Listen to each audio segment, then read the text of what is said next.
All right, continuing with our look at the basic parts of speech. Adverbs.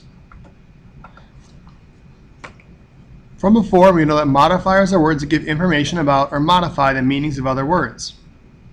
Before, we learned that adjectives modify or add details to nouns and pronouns, whereas adverbs modify or add details to verbs, adjectives, and other adverbs.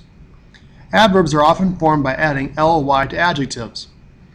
Just because a word ends in ly does not make it automatically an adverb. However, if you can take off the ly letters from a word and what you have that remains is still a word, then the ly form of the word is going to be an adverb. It is possible, if you do this test, you might have to add the e back on, as if you take off the ly from terribly, it's not a word until you add the e back to make it spell terrible. Types of adverbs. Again, not necessarily a term you find in grammar textbooks, but descriptors is a good word to describe just general adverbs. Some examples are here in italics. Intensifiers are a definite set of other adverbs. These precede adjectives or adverbs and they add emphasis. They intensify, just as intensive pronouns intensify their antecedents by being back-to-back. Intensifiers, by being directly next to whatever adjective or adverb they're intensifying, they add special emphasis. The poster child for intensifiers is the word very. Basically, very is an overused word because we don't try to get to see what other alternatives could be used. Technically, very is actually an abbreviation of the word verily, which means truly or truthfully, from Older English. Either way, anytime you see the word very, or if a word in a sentence can be replaced with the word very, V-E-R-Y, it is an adverb, and in fact, it's an intensifier. How do we do it? First, find your verb and subject so you can understand the meaning of the sentence. Then again, you locate all nouns and pronouns in the sentence. Find all the words that directly modify those nouns. Identify all remaining describing words and draw arrows to the word each describes. Remember, adjectives modify nouns or pronouns only. These describe who or what. So if you have an adjective, you should draw an arrow to the noun or pronoun that it's describing in the sentence. This could include a predicate adjective describing a simple subject. Adverbs, however, modify verbs, adjectives, and other adverbs.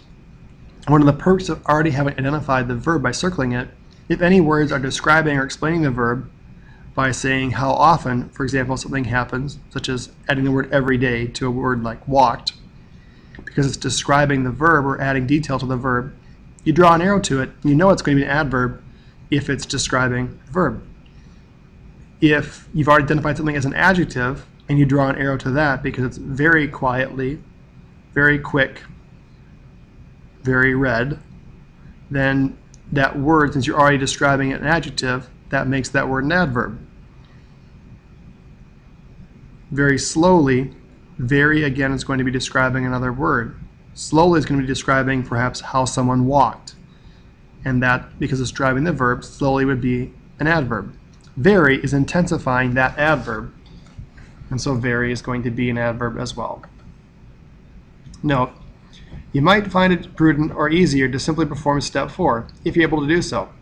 Most students are better off not skipping steps and starting out by finding the verb and simple subject in all cases for all types of sentences and problems. All right, example we have from last time, but we'll keep with it.